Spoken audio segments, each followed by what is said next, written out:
You're listening to Zen Sammich, a podcast that encourages mindfulness, gratitude, and hopefully an occasional laugh. I'm Mark Reed, a former college professor and lawyer.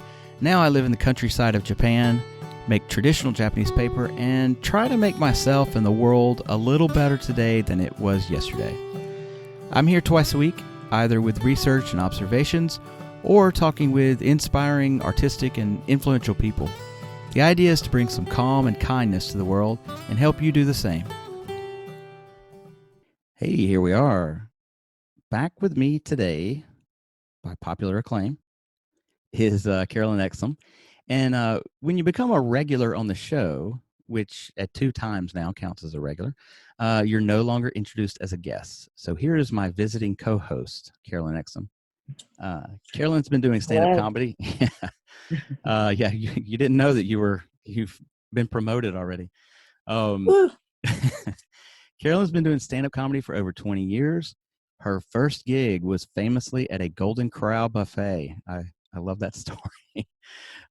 She has more recently performed on several Clockwork Comedy stages and across the Southeast. Welcome back, Caroline. Thank you. Thank you very much. I have a lot of fun doing this. Yeah, well, we should do it more often. We should interview other comics, and I'd love for this podcast to go in that direction.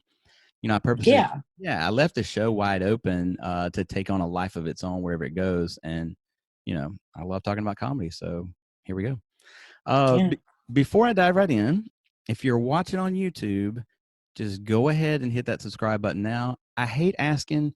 But you know what? If you don't ask people to do it, they won't do it. So just don't even think about it. Just hit the damn button right now. Boom. It's just right there. It's right there. Just get it out of the way, and we don't have to talk about it anymore. Yeah. Okay. I want to start somewhere. I should have gone the first time you and I talked, but I never got there. We talked for like an hour, and we just ran out of time. Here it is. And as a woman, you probably have some insight into this first question. Caroline? Yeah. Yep. Are women funny? Absolutely. Women are funny. I know they are. It's what difficulties have you faced as a female comic? Well, that just people straight up going like, oh, female comic, she's going to talk about her period and how much she hates men and her mom calls too much. It's just going to be the same old gag. And it's really, I've run into that so much, and still it happens to this day. On Twitter the other day, actually one of my favorite female comics, Jen Kirkman, was involved in like this whole kind of Twitter outing on this comedy club, I believe in California. I don't have all the names and dates right, but it was basically another female comic had pointed out that since the pandemic, they had booked almost solid men and like 2 women. Oh. And they got called out for that. And of course, there's several people that are like, so it's not like that. But it feels very much like that. Is that because there's more men in the industry? When I first started in comedy, and when I would perform with the Fresh Ground Comics in Birmingham, there was this little comedy collective in Birmingham, and for years I was the only girl. Sometimes girls would come and go. It's gotten a lot more female driven now, because they've just, kind of just started coming out of the woodwork.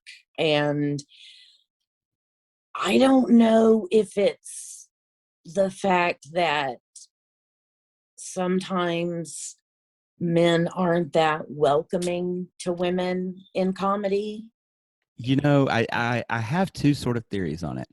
And and let me know what you think. My first theory is that some men are intimidated by an assertive woman, and it takes a certain level of being assertive. You're center stage, you're on stage, you're making jokes, you've got all the attention. And I think that some men, I'm not one of them, I'm not in this group, that have a problem with whether it's conscious or subconscious. They just, there's something about them that there's too much alpha male in them for them to allow a woman to be center stage or something. That's one theory. Yeah. All right. The second one, I don't know if you'll take issue with, because I don't normally like to use stereotypes, gender stereotypes, or, any other kind of stereotype. However, there are some general differences between men. Stereotypes are a thing for a reason. Exactly. So I have a theory. I talked about it one other time on this show when we did a topic on feminism, and one of the female co-hosts or guests on the show had brought up about something about rejection, and I made a point. I said, it's just my opinion, and I'm probably going to be canceled for saying something that's stereotyping someone, but that women don't handle rejection as well as men because they're not rejected as often as men. As men, kind of, you get shot down more, or at least if you look like me, you get shot down more than you succeed in the dating world. So you got to get used to rejection. You got to get used to no. But like women aren't used to, women have the ability pretty much to, on any given night, go out and have sex with somebody if they want to. They'll find somebody. And with that, it's not the case for a guy. He's got to deal with a bunch of rejection. My point in relating it back to comedy is men are maybe a little bit more like just conditioned to handle rejection, and handling rejection is a necessity for stand-up comedy because you are invariably, no matter how good you are, you're gonna bomb sometime. Yeah. The best comics have all bombed tragically. So yeah, those are my two theories on it. So what do you think? Well, those are very interesting theories. I don't know that I agree so much with the second one on the, because I don't, that kind of just starts to lean more toward women are these dainty things that we have to protect, and they're not as strong as men. And I don't believe that I'm not saying that. Let me defend myself before I do get canceled by cancel culture. I am certainly not saying that. In fact, I have dated, I'm married to a strong woman. So let me get that clear. I don't think that I hope the next president is a female president. Let me get all of that clear. However, when you're talking of percentages of the pool, a larger percentage of, say, men are more equipped to handle rejection than than the percentage of women. Some women just can't handle it. Some men can't handle it too. That's why I'm wary of stereotyping anything.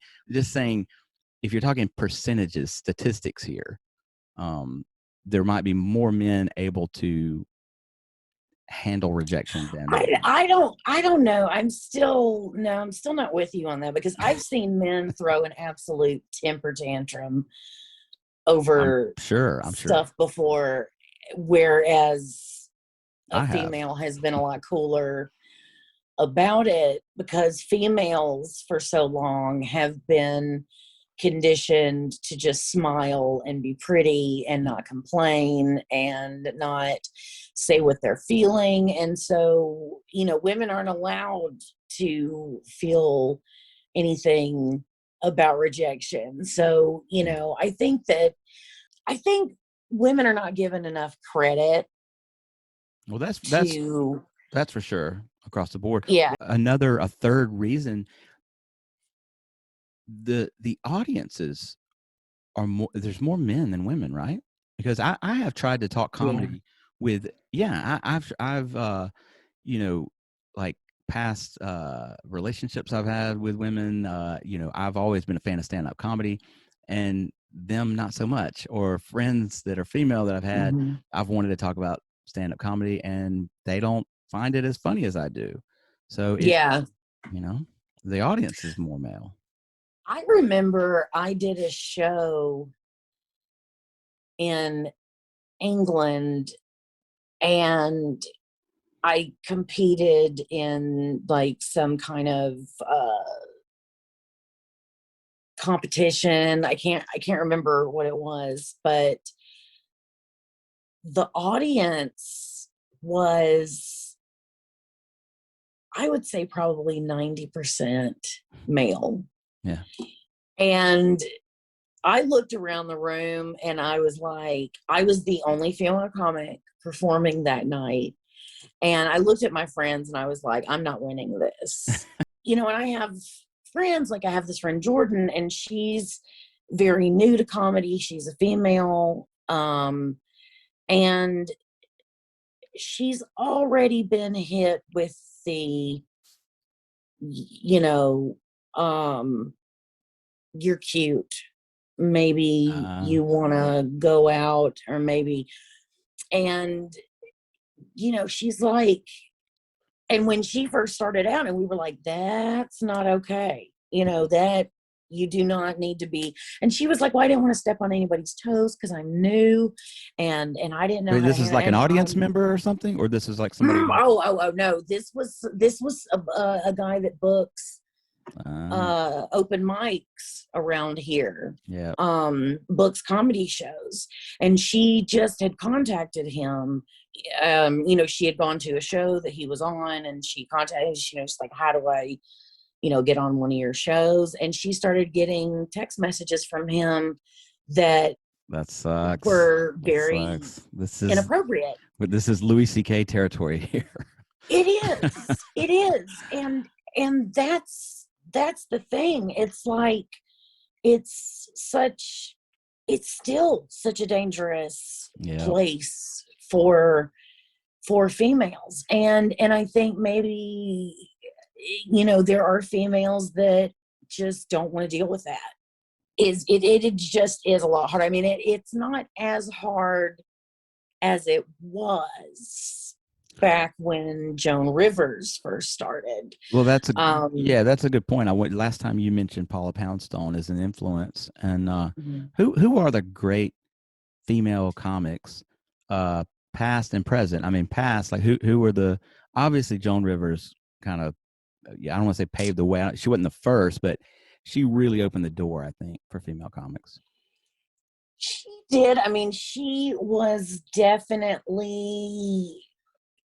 She was the first that spoke her mind. I mean, there were other, like Phyllis Diller was a stand-up before she was known for other things, and but it still was kind of a PG material. But Joan Rivers, I mean, she talked like a man did back then, and it sort of, to your point earlier, that people are afraid to hear a woman talk about sex or something that they think is inappropriate to come out of a woman's mouth. That's gone.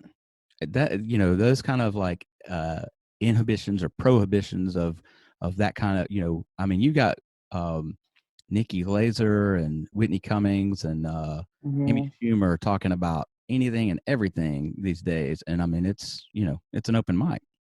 Yeah. I mean, even before Joan Rivers, there was, Fanny Bryce. Who are some females that, when you and I are about of the same age, and I made a short list of and I didn't cheat. I didn't go on to Google or anything. I delved deep into my my psyche and was like, who, when I was a kid, when I was a kid, do I remember watching and enjoying? And I got a little list. Okay. Do you remember Margaret Cho? Oh, of course. Margaret Cho's awesome. Yeah, she is. Yeah. Roseanne Barr was a terrific comic. She really was. I mean, I actually like her stand-up better than I did her show. She's more famous now for the sitcom, but she was a terrific stand-up comic. Yeah, she was. And I think, and it's sad that we're like she is now, but the thing about her that was so great was she was just this groundbreaking, loud, brash, like when I remember that whole what did she call herself, the domestic goddess or something? Right. Oh my God. I just remember like all of the women, because I was the kid at the time, but I remember all of the mother type people that they were like, we have a voice finally. And so I think comics I just think she broke ground on at like the right time, but she was very good. Well, that was a there are different golden ages of comedy people will point to, but I think that was one, like sort of like mid late 80s, and a lot of comics back then had a kind of shtick. Like Roseanne Barr was the domestic goddess. You had Bobcat Goldthwait that was doing that crazy voice all the time. Emo, do you remember Emo? Is it Emo Phillips? Oh, Emo Phillips. Yeah. Yes. He's still around, I think. But yeah, he is. I very love witty, him. very, very witty comic. But he's got that sort of cadence, that slow, way he delivers his jokes. And you don't see as much of that these days as a comic. Just, I think Carrot Top ruined that for everybody. Carrot Top went too far with it. And we said no more sticky comedy. Yeah, no more sticks. We're like, yeah. The whole prop comedy thing is Gallagher and not looked not my favorite flavor of stand-up, that's for sure. I saw Carrot Top though. I did see him. Did you? Yeah. I want my money back, but I saw him. I can imagine. I mean, and it's none of that. At the stage, I saw him at Stardom in Birmingham, and we got tickets. Me and three of my buddies got tickets, and we thought we were going to sit in the back, and someone who had reserved a table right at the stage canceled at the last second, and we're standing there like we're going to sit in the back, and they're like, "Hey, you four guys want to? We got 4 spots that are right at the stage." Well, hell yeah, we want them. And it was funny too. The opener, one of the openers for Carrot Top was way funnier, and it was this black guy, and I can't remember his name. I wish I could, but he spent half of his act making fun of us. Like he was like, four guys sitting here at the comedy club. Where are your dates? And we're like, oh, they're at home. Like, bullshit, motherfucker. It's like you guys can't pick up women. Like he just like tore into us the whole time. It was great. And then Carrot, so funny. Then Carrot Top came on and ruined it all. That's like, oh, bummer. Yeah. I think the worst experience I ever had was when Pauly Shore came through. Yeah. And he acted like he stick too, right? Yeah, buddy. All that stuff. Yeah. And he was the weasel, and there was all that. That's funny for like the first 5 minutes, and then it's old. It's like one of those jokes that somebody just keeps playing out, and you're like, can you move on to new material? The nicest that I met working at that club was actually Tommy Chong. Oh yeah, I bet. He's the real deal. I mean, he was like so polite, and like it was a little disarming because I was just like, you're nothing like. And Bob Goldthwait is the same exact way. Yeah, I've heard that too. Also, he's kind very of soft spoken. Yeah, genuine guy. Yeah. And when I met him, I just absolutely lost my mind, and I just was like staring at him, and he looked at me, and he was like, "Are you okay?" Because I was just like the whole time. And hard not to be starstruck. I said, I'm just so shy. I was very starstruck, and I was like, I'm just really shy. And he goes, I understand. I'm very shy myself. And I was like, no, you're not. You're Bob Goldthwait. They are though. A lot of big name comics are shy. Most. I don't know how you come up with an exact statistic, but most, I think, at some point battle depression or have kind of demons in their life, and comedy is a way out of that. And many of them are introverts. Many big name comics are like publicly they're introverts. Oh yeah. Yeah. I know like one comic that I've ever met, one single comic in all of the comics that I've ever met, ever encountered, just one seems like a well-adjusted person. Like I remember when, like when Robin Williams killed himself, and there were a lot of people that were like, how could he was so funny? And comedians of the world were going, duh. I Yeah. mean, of They course knew, he yeah. was masking pain his entire life. Yeah. And I know that there was some neurological thing that he had, which they say exacerbated it, but I yeah, I I mean, cried. I mean, I might edit this out because I don't like to publicly admit that I ever cry, but I cried when Robin Williams died. I did. I was like, oh, I I did. felt the loss. It was, I mean, because he was just as great, just as brilliant of a dramatic actor. If you're I gonna mean, edit this, I'm gonna take a sip of my drink. oh, that's I leave that stuff in. But yeah, I mean, that was a huge heavy loss. Mm, That was, mm, but at the same time, it was like, I get it, because I have chased being funny and being, because like I said before, I mean, humor is like the only way mm. that I've survived Yeah, to this point. And me too. um yeah, I mean, like all of the kids, I mean, when you look back at like kids that were class clowns and stuff, they're usually the ones that were just crying out for attention because they were having, I feel you attacked. know, well, I mean, I was somewhat like that in high school, but I was very withdrawn.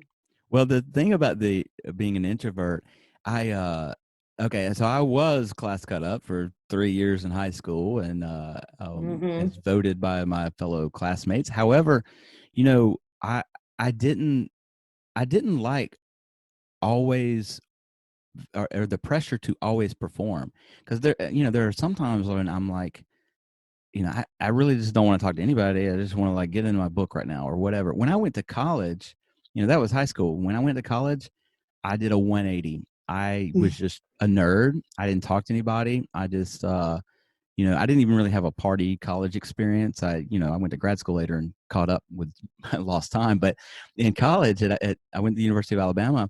Friday night, I was studying by myself in the library, and I just totally, Wow. yeah, I totally went into my shell.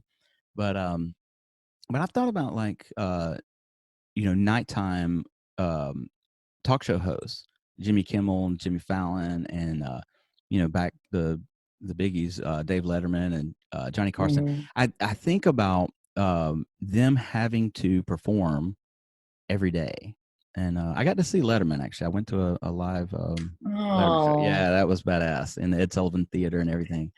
But how they can do that, how they can like be funny every day, and I don't possess that talent. I have had aspirations to be a stand-up comic before. Okay, I've got to perform this Friday night, but turning that Mhm. shit on every day, I couldn't do it. Well, and also they have a team of about 50 Yeah. writers.